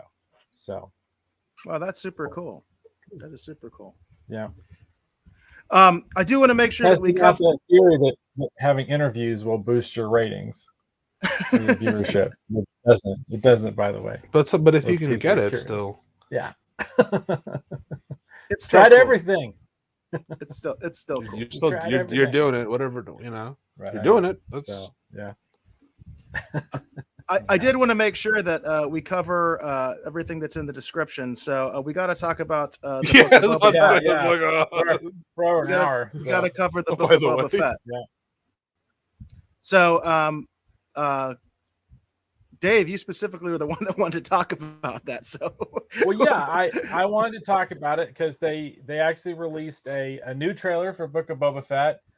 Erica, you said you were going to watch it before the show tonight. So, did you get a chance to see it? I did. Yeah, I did check it out. It's like a teaser, right? Okay, cool. It's like 30 seconds. 30 seconds. Yeah. It's just another. Yeah, it's another teaser. But it's pretty cool because, one of the things that I know a lot of us have always wondered about is, how did he survive, the Sarlacc pit and all this other stuff. And this new teaser, which they released, actually does show him in the back to tank or whatever, and he's got the rebreather on or whatever, so he's kind of healing or whatever. And it's pretty cool. And I'm looking forward to Book of Boba Fett. I feel like this trailer played a little bit better than the last one, because the last one felt like they were just he was just sitting around with a bunch of aliens, like Godfathering it up, being like, I'm in charge now, but like, I'm not going to rule with an iron fist. And they show him beating the hell out of people. Right. So at least this one, I feel like gives us a little bit better sense about what might be going on. I'm super excited for the show. They also released a poster actually along with it, a brand new poster. And I know some fans are not digging the whole like Boba Fett cleaned up with their kind of refurbished armor. I actually really like it.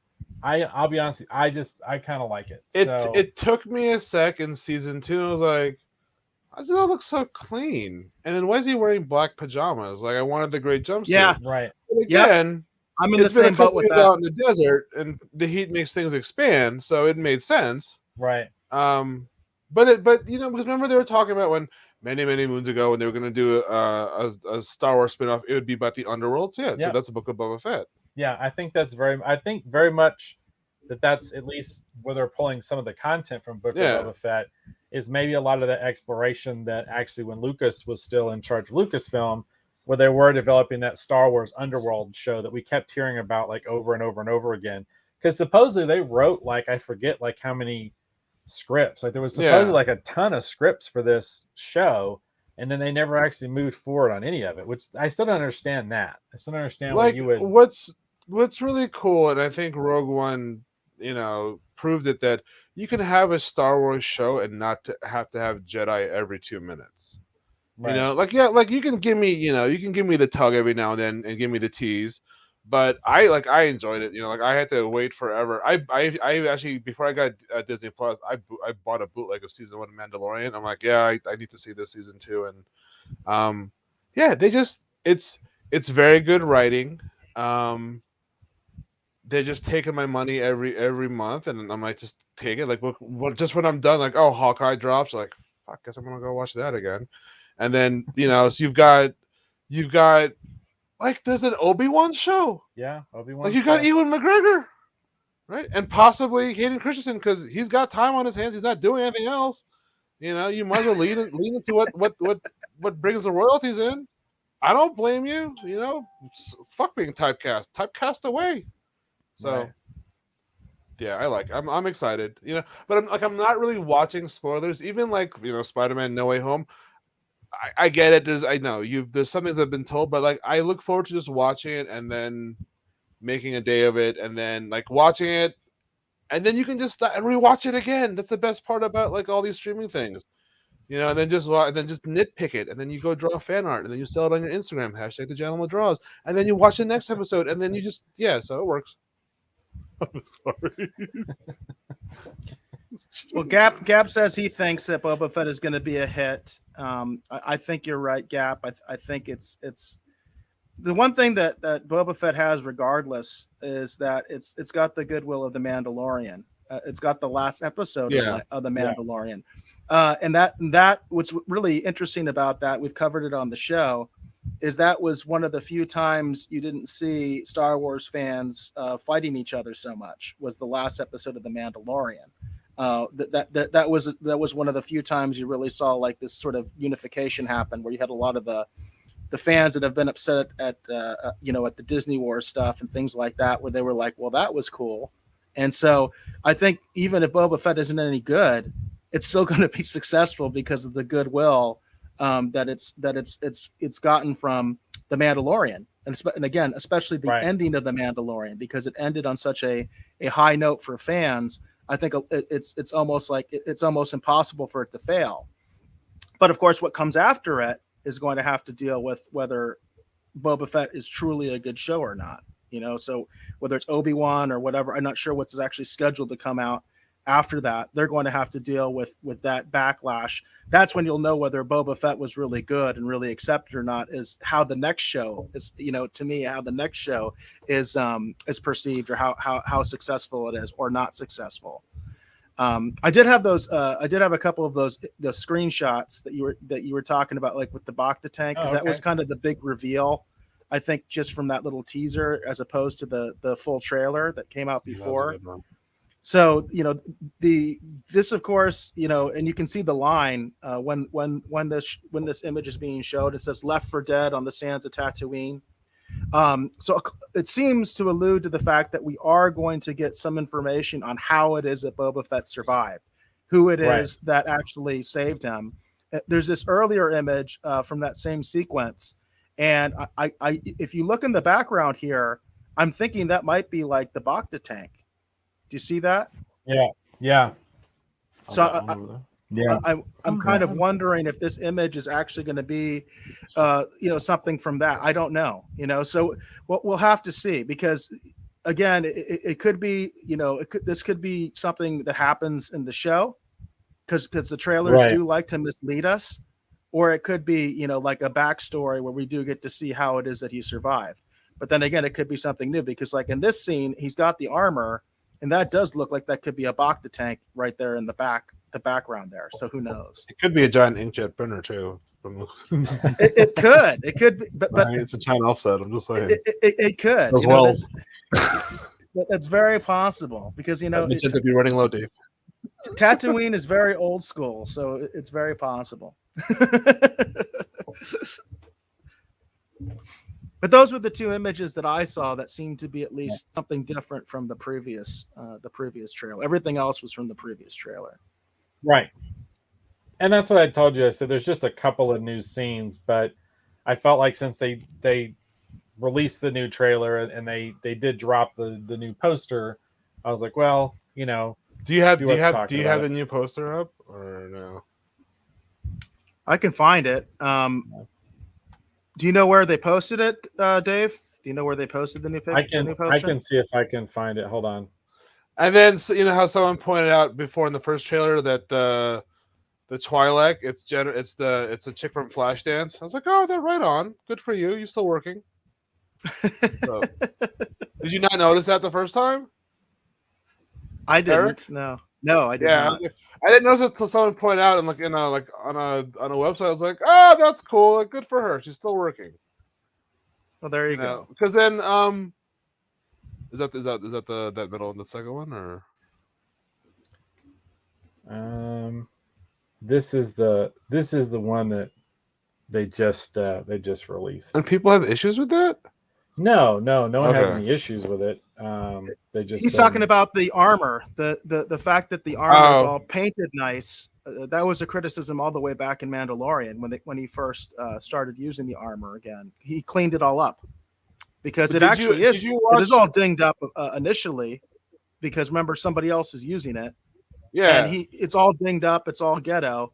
But then for some reason, Boba Fett cleans it all up when he never did that in the movies. It was very used looking. Well, he's been through a lot. He's like, you know what? New year, new me. So, did you watch the? Oh, there you go. Like that's, like the posters alone. Like a bit. Like if how when you go to a ComicCon, there's that deep dark corner of a ComicCon where you're like, well, this isn't, where all the bootlegs are and the bootleg posters. Like I'd buy that. Like if it's not yet out on a poster and someone printed it out, like I'll give you $20. Like that's worth it. I don't know. I'll be honest with you. I don't know if I like that look that much. I mean, I think it's okay. I mean, it's not like something that I'm going to get all upset about. But did they make a Black Series Boba Fett yet from Mandalorian? Yeah. Did they? Do you have it? I don't have it, but they did make one. So because I want to, those are, like from an artist standpoint, those are just great. And like someone said, work deduction. They're great reference tools to have because you can pick it up and look. It's all detailed and it took me a minute even to notice, right? Yeah. So it took me maybe like an episode to go, oh wait, he's not wearing the gray jumpsuit underneath. He's wearing like a black, like a black tunic. And then if you watch the documentary, the Disney Plus documentary, like the 20-minute one on Boba Fett, and you see Ben Bird talking to a guy in a white Boba Fett costume, you're like, man, that would have been cool in the movie. Yeah. Well, and I think the reason I think they're going to show us that Boba Fett actually spent some time actually with the Sand People, Oh the yeah, Tusken Raiders. I think Yeah. because he's got one of those bantha sticks Yeah. or whatever they call them when he's beating up the yeah, that was a good star. one. Yeah, and that scene is absolutely That killer. is a bantha toothpick. Yeah. That's So officially what it is in canon. It's a toothpick for the banthas. Oh, Did you know that? that makes sense. TIL, kids. That's why TIL. that's why the Sand People carry them around, and obviously they can use it as a weapon, but it's not. But It's actually a toothpick. It's a toothpick for the banthas. well, there you go. All right, there you go. All right, cool. All right, so that's. I think at that point we're probably good to maybe move on because I know you wanted to talk about, unless people in chat want to talk about Book of Boba Fett. I know we were going to talk about. You said you had the poster for season 4 of Cobra Kai, right? Yeah, that's actually a This is good all transition cool. since we were just sharing that poster. So Yep, there's poster. two. There's two. So this is the one that I think was really trending, and I think it's excellent looking. This actually That's started cool. trending on Twitter. That's how much people are anticipating this show. Yeah. So this literally came out today, but I love it. You know, it's the Cobra Kai versus Miyagi-Do. You got all your major characters, really I think cool poses, and it pops. I think they did a good job with this, and like I said, just this poster alone, it started trending on Twitter. Yeah, that's cool. I like it. It's a very 80s poster montage. Yeah. You know, like they get it. No, yeah, they totally get it. Is it? It's Thomas Ian Smith. Is that the guy? The ponytail? Terry Silver. Yeah. I don't know his real name. I know the character Because he looks like he still looks like the vampire from Vampires that he was in. That he was the vampire. Like they just say that. He does look like a vampire, doesn't he? But he was in the movie Vampire, the John Carpenter movie Vampires. He's the main vampire. Okay. So I was like, oh, it's the Karate Kid guy. Good for you. You're still working. Good for you. But like Cobra Kai when it came out, Eric. I was like, this might be stupid. And then season 1, I was like, it's a great show. It knows it gets the joke, but it plays it serious, and it makes Johnny it makes Johnny redeemable. You're like, oh, he's just an idiot, but he's like a lovable. He means well. Yeah.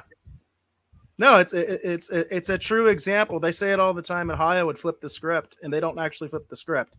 That's what they did in this, you know, and I think they've done a really fantastic job.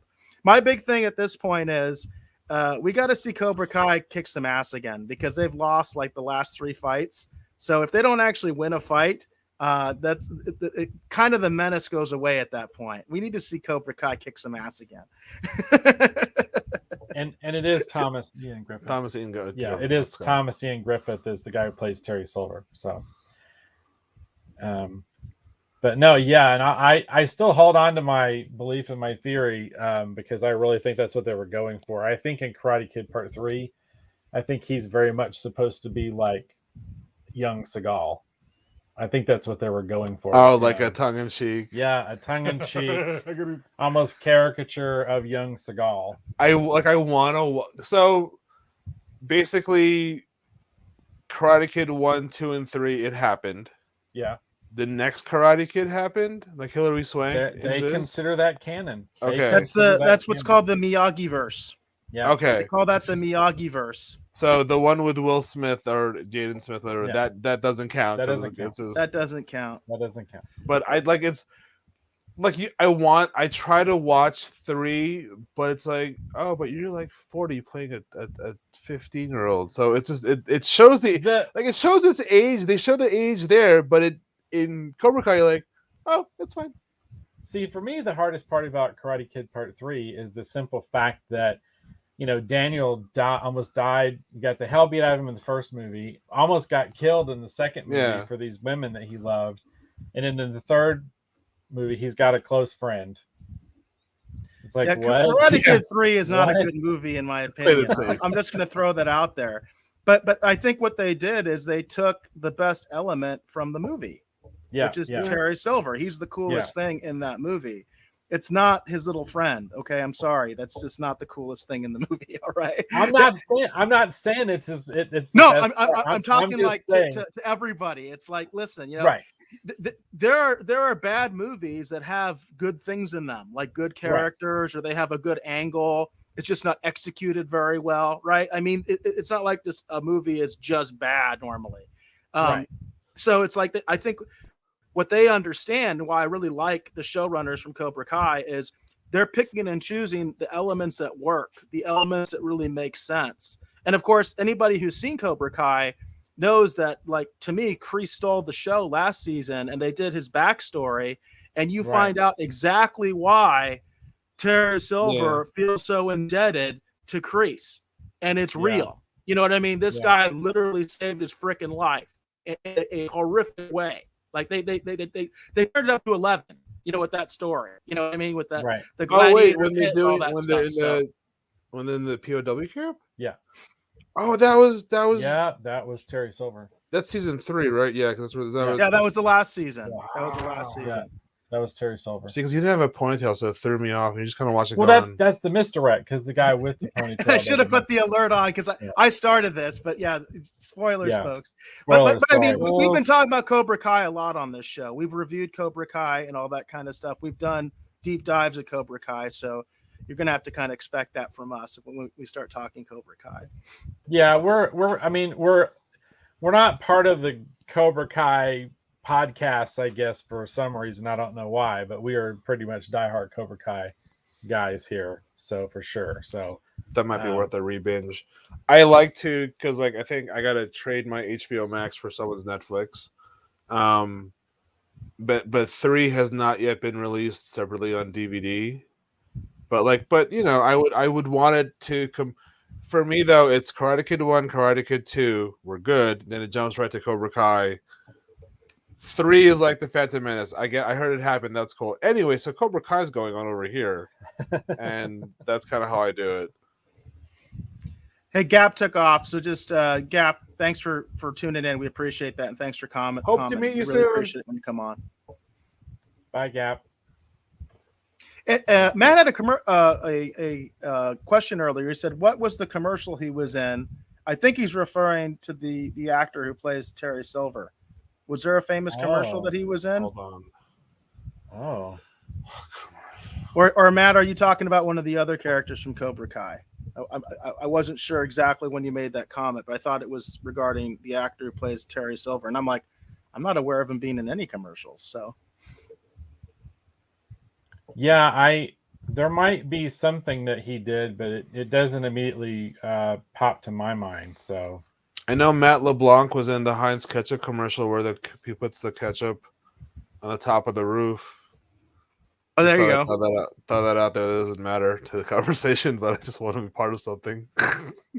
The guy who plays Kreese, which I should know his name. I don't know why I just Martin Cove. Martin Cove. He did a funny commercial, Koala Kai. Did you see that one? No, I've never heard of that. You never saw the Koala Kai commercial? But he was also on a really good sci-fi show that had a good premise that got canned, but I think it was on Fox. Do you remember that one, Eric? Which actor? Martin Cove. He was like this alien that crash lands on Earth. He's got this floating like Herbie the Love Bug robot sidekick. It was like really shitty, 90s CGI. Really? Are you talking about Hard Time on Planet Earth? Is that the one with Martin Cove? Yeah, Hard Time on Planet Earth. Is that what I like that show. Was that what it was called? Yeah, Hard Time on Planet That Earth. is a I'm pretty horrible sure. name for a show, but it was it's just a lot of him in the rain. Was it with the trailer? That he's walking down the street or like a lonely road. He's doing the lonely man walk, and there's a floating ball that's his like. Yeah, because he had like a weird predator suit. Kinda, yeah. But he like didn't have it on Earth because he'd been stripped of it, but he still had it as because the show's on a budget. We're just going to imply everything, and then I feel like it was the same time around Mantis when Mantis came out. Yeah, Mantis. But Mantis again. Mantis was Fox. Yeah, here you go. Hard Time on Planet Did you find Earth. it? Hard Time on Planet Earth. Yes, That's that's it. what they called it. Yep, Hard That Time is a on Planet Earth. horrible title for a show. It is. It is. Hard Time on Planet Earth, everybody, for those of you who don't have the weird encyclopedic knowledge that I have still And stuck again, in my head. If you go to a big convention, you find that deep dark corner of ComicCon, and someone's probably got all They probably have the whole partial season. Yeah, on DVD, Yep. and you know. Well, it's funny because I know it's Asia's not in the chat right now, but I have a feeling Asia. Matt Reed said, "Oh yeah, I love that show." Yeah, I did too. I liked Hard Time on Planet Earth. It was weird, but I liked it. Yeah. So, it falls into that same sort of like 90s, like late 80s, 90s, like they're just the War of the Worlds. The War of the Worlds one was dope. I like the War of the Worlds TV series. Like when it was like, because they had that cool little diorama of the camera floating through and the hand pops out. Yeah, that was a good show. I was like, oh, this is great. I love that one. But you had that, and of course you had. It's interesting because I know Highlander is still highly regarded, but the Highlander show itself, I feel like, fits into that same sort of thing. And again, you mentioned Mantis, Hard Time on Planet Earth. We used to have a lot of these fun, kind of kitschy sci-fi adventure shows. Were a lot of fun, and a lot of them came out. But then I was off to college, and we didn't have a TV, and so we just lived off of DVDs. Yeah, so there are a lot of shows that I missed. But I'm like, I think a lot of like late 90s, early 2000s, like, well, it's the future now, so we should do futuristic shows. How about a guy who wears an exoskeleton? And we'll call it Mantis, and Mantis will have a name for every letter. And you're like, oh my God. I've done enough blow. This is what I could come up with. I did an 8-ball, and I had a Red Bull that's not even a Red Bull because Red Bull didn't exist back then, but let's call it Mantis. Yeah. There you go. Or the Dracula TV show when UPN first came out. That was kind of cool. Well, and there was the Conan show that everyone's forgot about. There was the Zorro show that everyone's forgot about. Conan. It was a Conan show. Who was Conan? It wasn't Momoa. It was some bodybuilder guy. He used to show up at San Diego Comic-Con and walk around and take pictures of people. He'd have the sword like across his shoulder, and there'd be like was he a guest, or he was just like, I need money. Give me like. No, was he like Virgil, who would like tell you to take a picture with him and then ask for $5 afterwards? It was. I mean, he wasn't that bad. Okay, because Virgil. But in that sort of like pocket. It was a simpler time, you know. Yeah, but it was like Matt's right there with you guys. He's saying you guys have brought back a lot of good memories of shows, right? And probably a couple repressed ones. And we could talk about it at the next show, Matt. About summer camp and Boy Scouts and Leapfrog. I get it. It's fine. It's all coming back to me now. It's fine.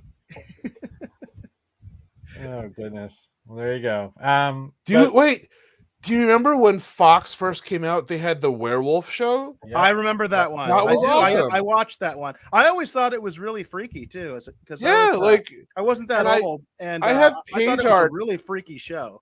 I have page art from like issue 3 of the comic, and like there are days where I'm just up late and I'm like really bored. I'm like, can I find this issue just so I can get the cover and the issue that I have the art for and get it framed?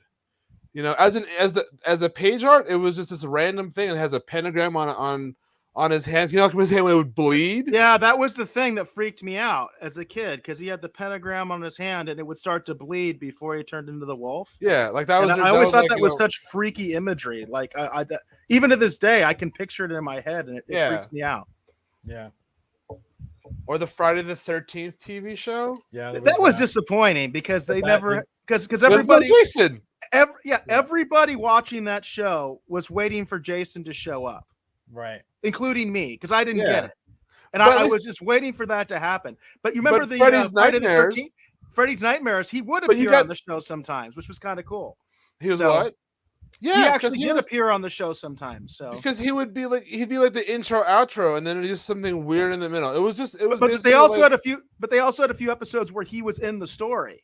They actually had the first one was actually it was his story, and then they would bring him back periodically where he was actually in the story. I like that one. I remember that show. I like that one quite a bit. Yeah, they should. That's a problem. I think again, it's like they're like, well, we need content, and here you go. Whereas now, like, if I wanted to watch 3 midgets fighting, I could find that in like probably 5 clicks. True. That's so true. that's the problem. I think like with social media. Yeah, see, Matt gets it. Matt gets the assignment. It's just so much that at any given time you got like I want to find and watch this. Boom, you have it. Whereas back then you're like, oh, this is really interesting. Let's go watch this. You know, 'cause like if the X Files came out now, do you think it'd be as successful? No, Right? I don't think so. I think it would struggle to find an audience. Yeah, because they're like, I don't care. I don't know what this is. Oh, look, there's some lady trying to date 5 guys and still find true love. Yeah, You know, exactly. like Yep. That's there you go. Hey, That's hey, gonna Mike be- is up here correcting you. He's correcting you, Jan. It Sorry. says little people, little people. Oh, I'm sorry. Not midgets. the Lilliputans. The Lilliputans.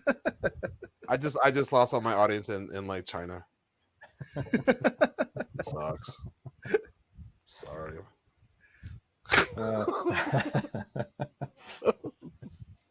You know, it's fun to talk about those old TV shows. A lot of which I think it's kind of funny because in the age of streaming, you'd think you'd be able to find all those shows, but it's kind of hard. Yeah. I mean, you can find them pirated, I guess, but like, you know, to find them actually legitimately on a streaming platform. Small Wonder. Yeah, Like, what gonna do for a reboot? I watched that show all the time as a kid. And what's funny is I've seen some reviews where they call that like the worst sitcom of all time. I loved it as a kid. No, I thought it was great. I loved that show when I was a kid. So I had a crush on the robot. On Vicky. Yeah, me too. Vicky? Yeah, I was Because around of that age. virtual, So. blah blah blah. Because the problem is again now, like if that show happened now, she's like 23 years old and the dude's banging her. Like that, like that's the show. It's like that's one episode. Like, all right, well, I get that. I can go find that on online. You know, so just we can't have nice things. Moral of the story: we cannot have nice things, people. Well, James says we represent the Lollipop Guild. now that's really going back, and that's something that I remember from my childhood. Every year.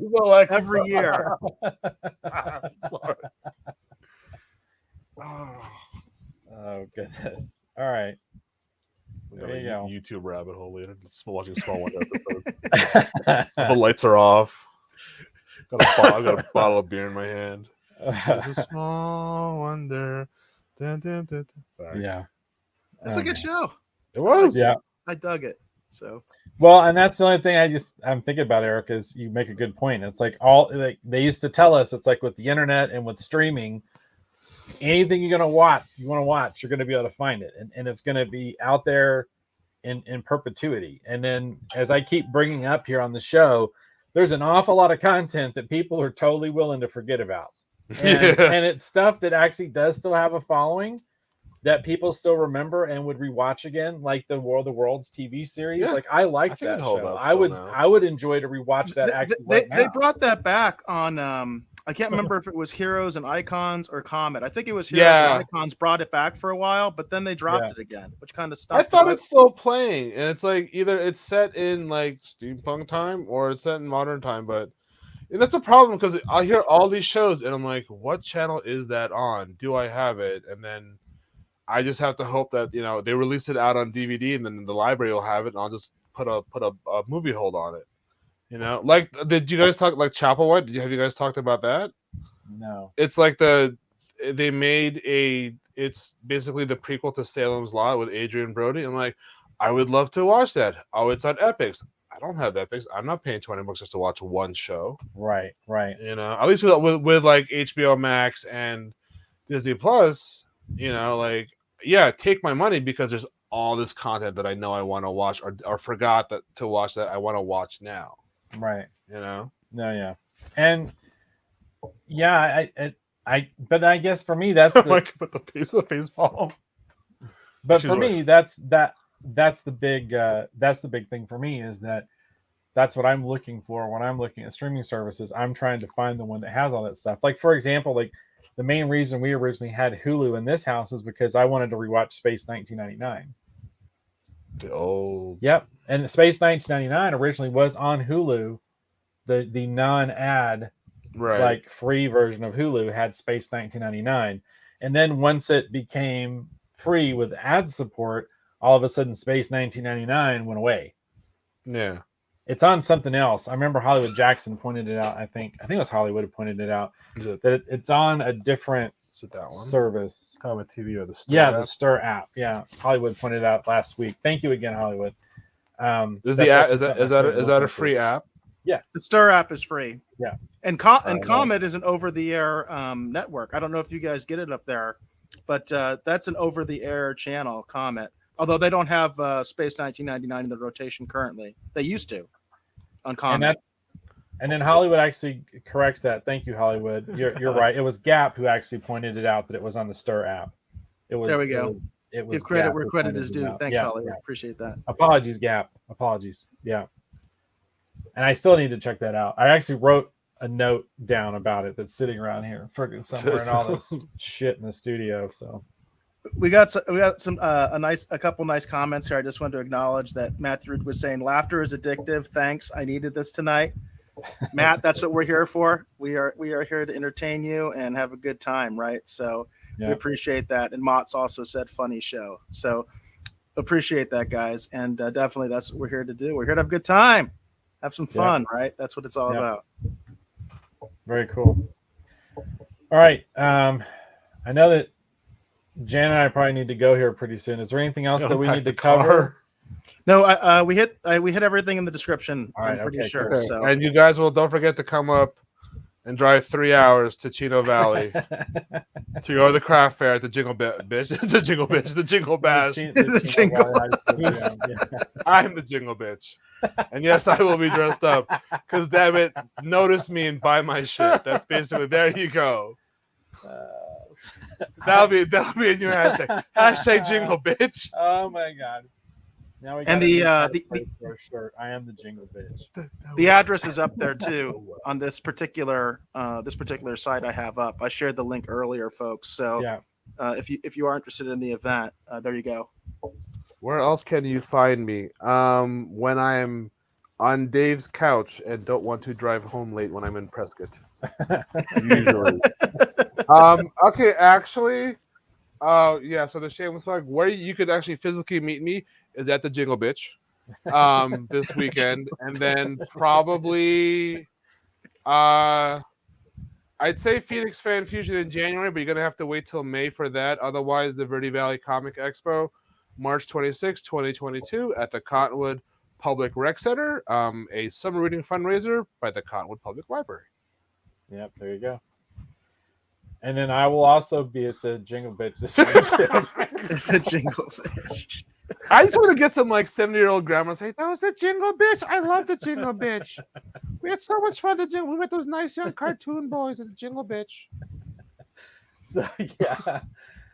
Oh, we're totally gonna end up with a shirt that says that now. I am the Jingle Bitch. So yeah. And there's no graphic. It just says, "I am the Jingle Bitch." It's just words. And that's all it is. I am the Jingle Bitch. Nothing else needs to be on there. Right. So. If you do want to, I've already printed that up. You can do it right now. We got. Dude, hey, Dave, can you put on his Instagram? Right, you have Instagram's your big thing, right, Jan? Yeah, mostly like I have the website is thejanimaldraws.com, but I do nothing with it except I own the domain and there's art that's probably already been sold. Otherwise, my Instagram is thejanimaldraws, all one word. And if you do hashtag thejanimaldraws, it'll at least get you to the Instagram. You might find my Twitter, but mostly now it's Instagram. So it's a lot of drawings and disc golf. So you'll find me either on Instagram or at your local disc golf course in northern Arizona. Right on. Because apparently when you turn over 40, you're supposed to play disc golf. And it's actually very enjoyable, and I'm mediocrely good at it, and I'm proud of it. There you go. I am the Jingle Bitch. Oh, jeez. All right. But you don't have to spell bitch. You can just be, use asterisks. Just do the asterisks and just let the mind fill in the blanks. That's exactly Right. There you go. Oh, and there you even got Micah going on this now. Jingle Bitch, Jingle Bitch, Jingle Bitch rock. Like I'll be on my tailbot because it's gonna play over the last people. Jingle Bitch, Jingle Bitch, Jingle Bitch rock. Fucking buy my shit tonight. Got bills to pay all fucking day at the Jingle Bitch. At the Jingle Bitch.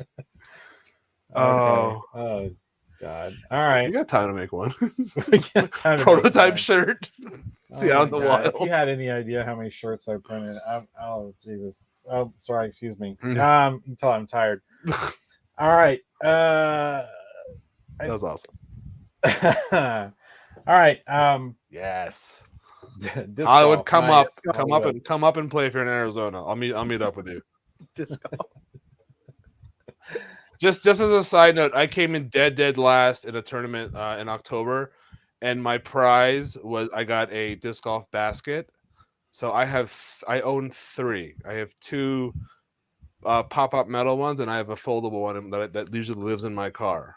Wow. I became that guy hard. I have no idea what the numbers mean on them. I just know I have to throw it far. It's like golf, and if you hit a tree, you curse at it. But yeah, There you go. All right. There you go. he's ready to Okay. record that one jingle. And we inspired Hollywood today. Hollywood says, I'm ready to record that one. Jingle Bitch Rock. There you Coming go. from Hollywood Jackson. Coming soon. You got time to release it, man. And Asia says disco golf with Donna Summer. There you go. Oh goodness. All right. This was fun. Thank you guys. Well, thanks for Yeah. well, let's do the outro and then we'll do the thank you. So let's go ahead and wrap this up because we gotta try and get some sleep because we gotta be up. No. We gotta be in Chino early in the morning. Is it Chino next door? Chino is 30 minutes away. Is it really? It's 30 minutes away. Fuck, that's fine. Yeah, it's 30 minutes away. All right, Yeah. so I want to thank you for hopefully watching. I don't know. Yeah, you could. I guess I could put this one out as an audio show, or listening to this episode of the Retro Rogues Live. Again, my name is Dave Beatty, and I have been one of your hosts. If you're curious to learn more about me, see what occupies a lot of my time, you can definitely go over and check out my t-shirt company over at kirbytees.com. That's KIRBYTS.com. Got a lot of fun things over there, such as the Skeletor shirt, which includes artwork by my great friend here, The Jingle Bitch. The Jingle Bitch. And it's a really great parody shirt. Check that out. Also have the Brains Are Magic by Sarah Aerosmith. A lot of really great shirts to check out over there, as well as Retro Rogues Live t-shirts. And we'd like to encourage you to go there and check those out and possibly consider purchasing a Retro Rogues Live t-shirt and supporting what we do here on the show. We would greatly appreciate your support. We did have a sponsor we were going to mention this episode, but we ran kind of long, so I think we're going to push that actually to next episode. Apologies to Mike on that one, but we're gonna push that to next episode.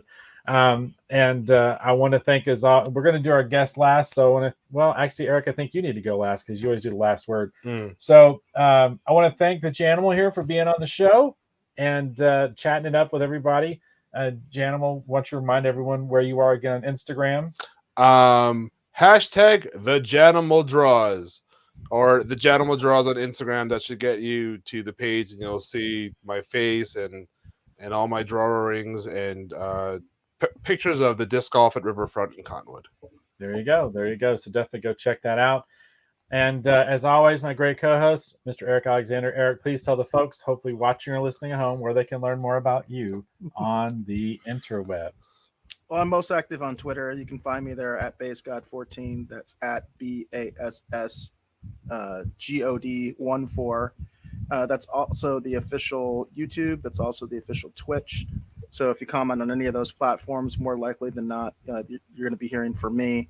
The DMs are wide open on Twitter. We did feature a story that came from the Rogues Gallery today when we were talking about the Robotech stuff from ComicCon that came from the Rogues Gallery. So I'm always open to any stories you might have about what's going on in between our shows, and we'd love to talk about it.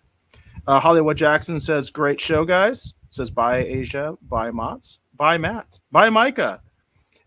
Matthew Reed says, have fun tomorrow. On Friday at the Jingle Bit. And Asia says, drive safe, guys. LOL. And with that, we'll go ahead and leave her with the last word.